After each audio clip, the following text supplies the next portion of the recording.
How to delete cookies and clear cache on Google Chrome.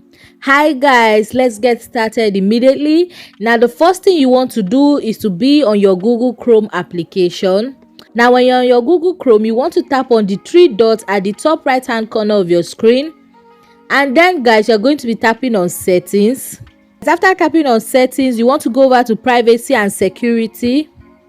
Now guys, you're going to be clicking on the first option which says delete browsing data. Now under that, you see delete history, cookies, site data and cache. Now you want to tap on that, and as you can see here, they are already clicked. But in case you don't want to delete your browsing history, you just want to delete your cookies and then your cache image and files for the sake of this video, you want to untick that and then go to the bottom right hand corner of your screen and click on delete data. And guys, this is exactly how you can delete cookies and clear cache on your Google Chrome. Now if you found this video helpful, you want to click on the subscribe button to subscribe to this channel for more useful tutorials like this. Now see you in my next video. Bye.